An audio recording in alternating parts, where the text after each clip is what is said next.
जय श्री कृष्णा, राधे राधे। आप सभी भक्तों का आपके अपने YouTube चैनल श्री कृष्ण दीवानी में हार्दिक स्वागत है। आज आप सुन रहे हैं माघ मास महात्म्य की 20वें अध्याय की कथा। सर्वप्रथम भगवान का स्मरण करते हुए सभी बोलिए ओम नमो भगवते वासुदेवाय, श्री राधा कृष्णाभ्याम नमो नमः। पिछले अध्याय की कथा में हम सबने सुना था मार्कंडेय मुनि के जन्म की कथा। मरकुंडू मुनि ने भगवान शंकर की खूब भक्ति की, जिससे कि भगवान शंकर उस पर प्रसन्न हुए और मरकुंडू मुनि को वरदान स्वरूप 16 वर्ष की आयु वाला मार्कंडेय नामक एक पुत्र प्रदान किया। वह 16 वर्ष की आयु वाला मार्कंडेय अपने पिता की सेवा शुश्रूषा और आज्ञा पालन में तत्पर रहा करता था। जब वह बुद्धिमान बालक मार्कंडेय 16वें वर्ष में लगा, तब उसके पिता मरकुंडू मुनि, उनका हृदय शोक से कातर हो उठा। उनकी संपूर्ण इंद्रियों में व्याकुलता छा गई। वे दीनता पूर्वक विलाप करने लगे। मार्कंडेय ने अपने पिता को इस प्रकार देखकर अत्यंत दुखित जानकर उनसे उनके शोक और मोह का कारण उनसे पूछा। मार्कंडेय के इस प्रकार मधुर वचन सुनकर मरकुंडू ने अपने शोक का युक्त अपने पुत्र को कारण बताया। अब आज इससे आगे की कथा का हम श्रवण करेंगे। मरकुंडू मुनि अपने पुत्र से बोले कि बेटा, पिनाकधारी भगवान शंकर ने तुम्हें 16 वर्ष की आयु दी है। उसकी समाप्ति का समय अब आ पहुंचा है, इसलिए मुझे बड़ा शोक हो रहा है। अपने पिता के इस प्रकार के कथन को सुनकर मार्कंडेय ने अपने पिता से कहा, हे पिताजी, आप मेरे लिए कदापि शोक न कीजिए। मैं कोई ऐसा यत्न करूंगा जिससे कि मैं अमर हो जाऊंगा। महादेव जी सभी को मनवांछित वस्तु प्रदान करने वाले हैं और वह कल्याण स्वरूप हैं। वे मृत्यु को जीतने वाले विकराल नेत्रधारी, सर्वज्ञ, सत्पुरुषों को सब कुछ देने वाले, काल के भी काल हैं। महाकाल रूप और कालकूट विष को भक्षण करने वाले हैं। मैं उन्हीं की आराधना करके अमरता को प्राप्त करूंगा।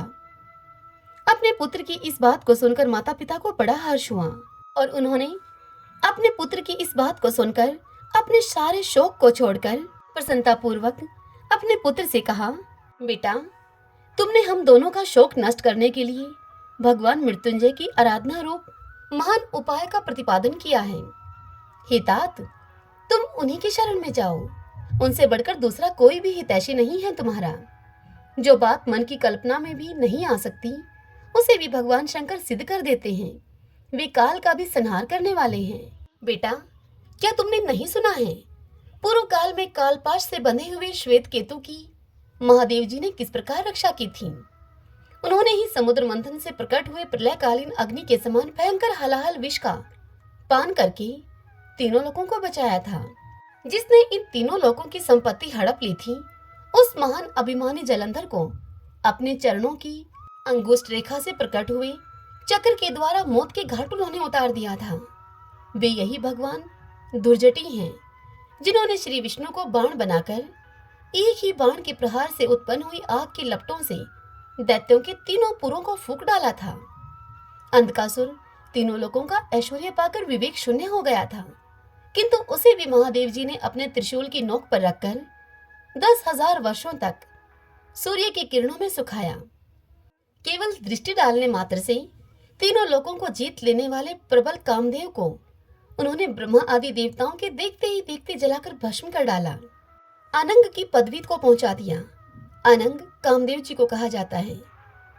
भगवान शिव ब्रह्मा आदि देवताओं के एकमात्र कर्ता, मेघ रूपी वृषभ पर सवारी करने वाले, अपनी महिमा से कभी च्युत न होने वाले, संपूर्ण विश्व के आश्रय और जगत की रक्षा के लिए दिव्य मणि हैं।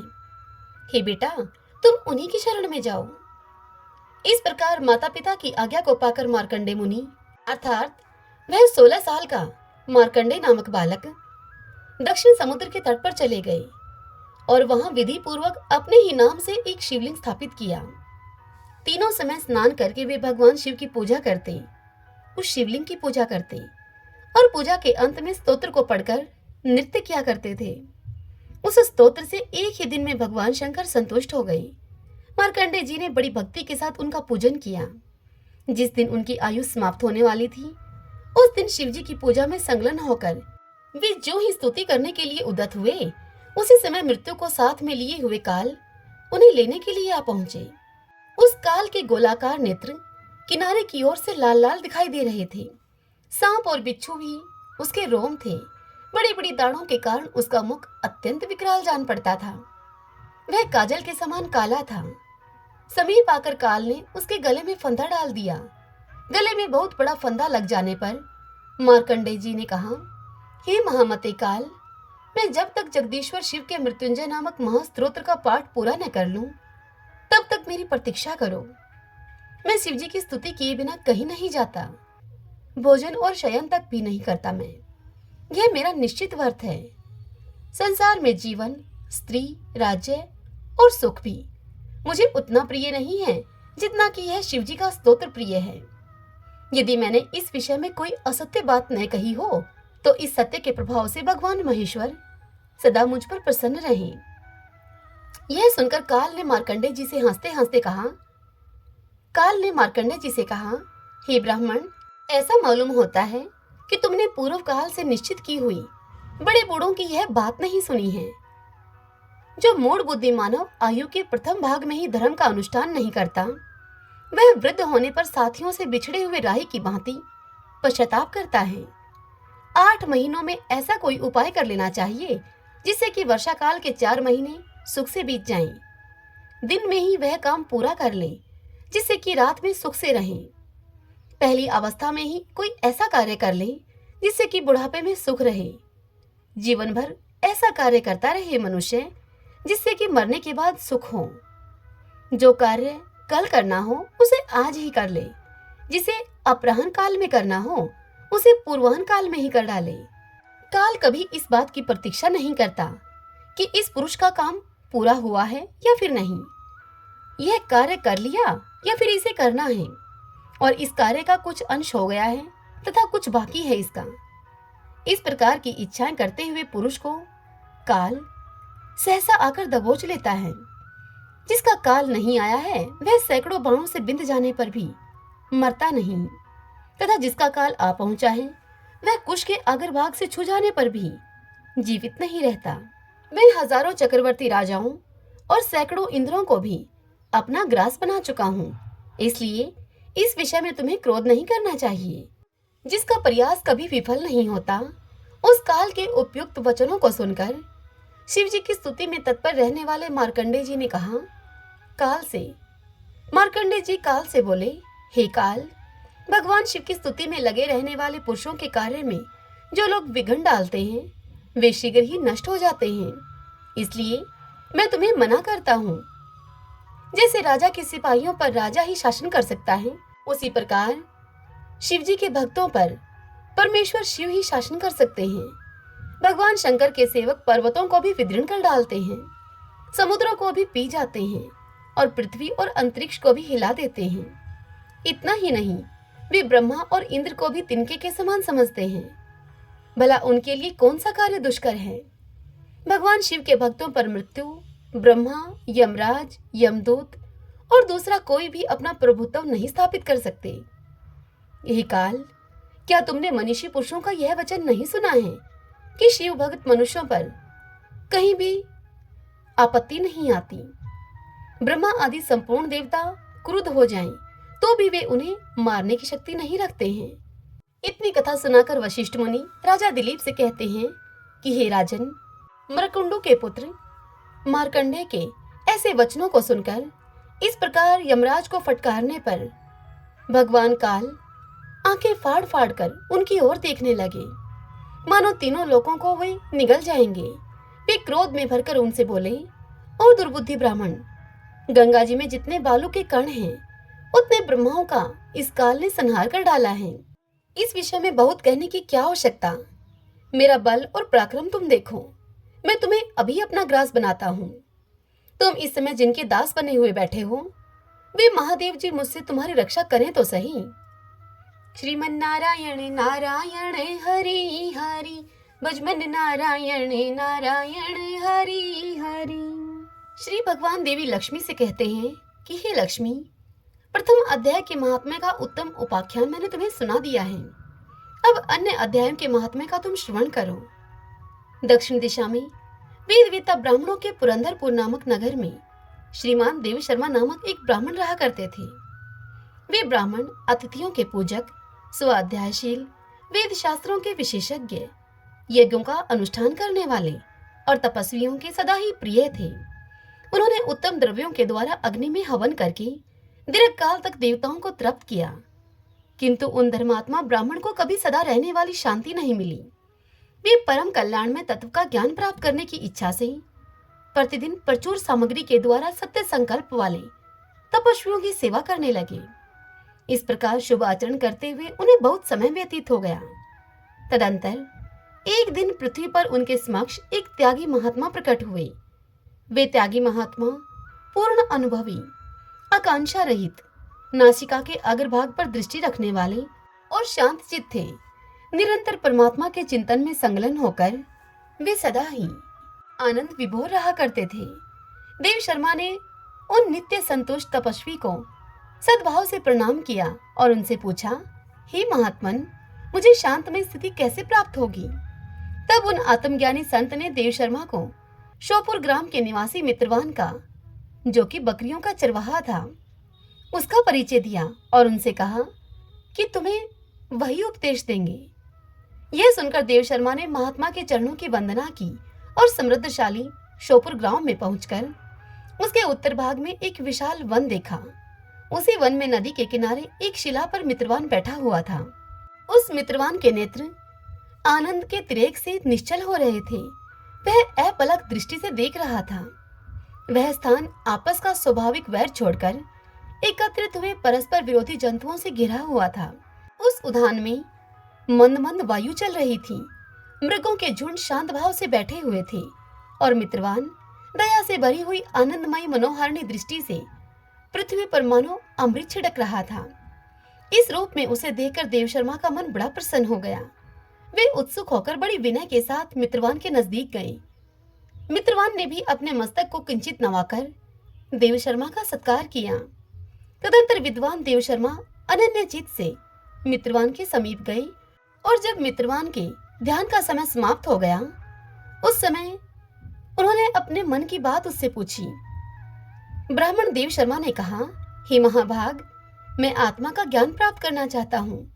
मेरे इस मनोरथ की पूर्ति के लिए मुझे किसी ऐसे उपाय का आप उपदेश कीजिए जिसके द्वारा सिद्धि प्राप्त हो चुकी हो।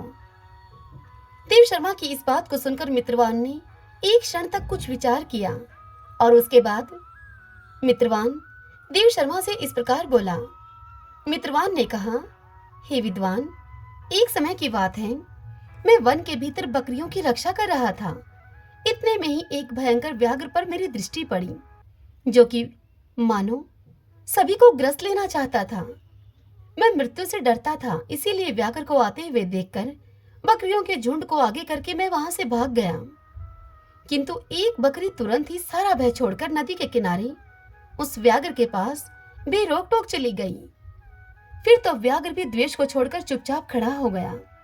उसे इस अवस्था में खड़े हुए देखकर बकरी उसे बोली, हे व्याघ्र, तुम्हें तो अभिष्ट भोजन प्राप्त हुआ है। मेरे शरीर से मांस निकालकर प्रेम पूर्वक खाओ ना। तुम इतनी देर से खड़े क्यों हो? तुम्हारे मन में मुझे खाने का विचार क्यों नहीं हो रहा है? बकरी की इस बात को सुनकर वह व्याघ्र उसे बोला कि बकरी, न जाने क्यों इस स्थान पर आते ही मेरे मन से द्वेष का भाव निकल गया है। भूख प्यास भी मिट गई है मेरी, इसीलिए मेरे पास आने पर भी अब मैं तुझे नहीं खाना चाहता। यह सुनकर वह बकरी व्याघ्र से कहने लगी। बकरी बोली, न जाने मैं कैसे निर्भय हो गई हूँ, इसमें क्या कारण हो सकता है? यदि तुम जानते हो तो मुझे बताओ। यह सुनकर व्याघ्र ने बकरी से कहा कि मैं भी नहीं जानता। चलो सामने खड़े हुए इन महापुरुष से पूछें। हे ब्राह्मण देव शर्मा, वह बकरी और व्याघ्र इस प्रकार का निश्चय करके मेरे पास आए। मेरे पास ही के एक वृक्ष पर वानरराज बैठा हुआ था। उस बकरी और व्याघ्र के साथ ही मैंने भी उस वानरराज से बड़े आदर पूर्वक यह प्रश्न किया। तब मेरे पूछने पर वानरराज ने बड़े आदर पूर्वक मुझसे कहा कि हे अजापाल, सुनो, इस विषय में मैं तुम्हें प्राचीन वृतांत सुनाता हूँ। यह सामने वन के भीतर जो बहुत बड़ा मंदिर है, तुम उसकी ओर देखो। इसमें ब्रह्मा जी का स्थापित किया हुआ एक शिवलिंग है। पूर्व काल में यहाँ शुकर्मा नामक एक बुद्धिमान महात्मा रहते थे, जो कि तपस्या में संलग्न होकर इस मंदिर में बैठकर उपासना किया करते थे। वे वन से फूलों का संग्रह करके लाते और नदी के जल से पूजनीय भगवान शंकर को स्नान कराकर उन्हीं से उनकी पूजा किया करते थे। इस प्रकार आराधना का कार्य करते हुए शुकर्मा यहाँ निवास किया करते थे। बहुत समय के बाद उनके समीप किसी अतिथि का आगमन हुआ।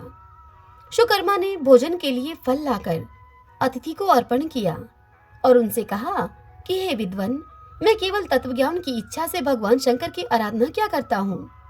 आज इस आराधना का फल परिपक्व होकर मुझे मिल गया है, क्योंकि इस समय आप जैसे महापुरुष ने मुझ पर अनुग्रह किया है। शुकर्मा के ये मधुर वचन सुनकर तपस्या के धनी महात्मा अतिथि को बड़ी प्रसन्नता हुई। उन्होंने एक शिलाखंड पर गीता का दूसरा अध्याय लिख दिया और ब्राह्मण को उसके पाठ एवं अभ्यास के लिए आज्ञा देते हुए उनसे कहा। वे बोले, हे ब्राह्मण शुकर्मा, इससे तुम्हारा आत्मज्ञान संबंधी मनोरथ अपने आप सफल हो जाएगा। वह विद्वान महात्मा ब्राह्मण शुकर्मा को इस प्रकार से कहकर शुकर्मा के देखते ही देखते अंतर्ध्यान हो गए। शुकर्मा विस्मित होकर उनके आदेश के अनुसार निरंतर गीता के द्वितीय अध्याय का अभ्यास करने लगे। तदंतर दीर्घ काल के पश्चात अंतःकरण शुद्ध होकर उन्हें आत्मज्ञान की प्राप्ति हुई। तदंतर वे शुकर्मा ब्राह्मण जहाँ जहाँ गए वहाँ का तपोवन शांत हो गया। उनमें शीत, उष्ण और राग द्वेष आदि की बाधाएं दूर हो गईं। इतना ही नहीं, उन स्थानों में भूख प्यास का कष्ट भी जाता रहा और भय का तो सर्वथा अभाव ही हो गया। यह सब द्वितीय अध्याय का जप करने वाले शुकर्मा ब्राह्मण की तपस्या का ही प्रभाव समझो। आगे मित्रवान शुकर्मा ब्राह्मण से कहते हैं कि हे ब्राह्मण, वानरराज के इस प्रकार यों कहने पर मैं प्रसन्नता पूर्वक बकरी और व्याघ्र के साथ उस मंदिर की ओर गया जहां पर शुकर्मा ब्राह्मण उपासना किया करते थे। वहां जाकर शिलाखंड पर लिखे हुए गीता के द्वितीय अध्याय को मैंने देखा और उसे पढ़ा। उसी की आवृत्ति करने से मैंने तपस्या का पार पा लिया है। अतः हे भद्र पुरुष देव शर्मा, तुम भी सदा द्वितीय अध्याय की ही आवृत्ति किया करो। ऐसा करने पर मुक्ति तुमसे दूर नहीं रहेगी। श्री भगवान इतनी कथा सुनाकर देवी लक्ष्मी से आगे कहते हैं कि हे प्रिय, मित्रवान के इस प्रकार आदेश देने पर देव शर्मा ने उसका पूजन किया और उसे प्रणाम करके पुरंदरपुर की राह पकड़ ली। वहां किसी देवालय में पूर्वोक्त आत्मज्ञानी महात्मा को पाकर उन्होंने यह सारा वृत्तांत उनसे निवेदन किया और सबसे पहले उन्हीं से द्वितीय अध्याय को पढ़ा। उनसे उपदेश पाकर शुद्ध अंतकरण वाले देव शर्मा प्रतिदिन बड़ी श्रद्धा के साथ द्वितीय अध्याय का पाठ करने लगे। तब से उन्होंने अनवद अर्थात प्रशंसा के योग्य परम पद को प्राप्त कर लिया। अतः हे लक्ष्मी, ये द्वितीय अध्याय का उपाख्यान तुमसे कहा गया। अब तृतीय अध्याय का महात्मा तुमसे कहूंगा।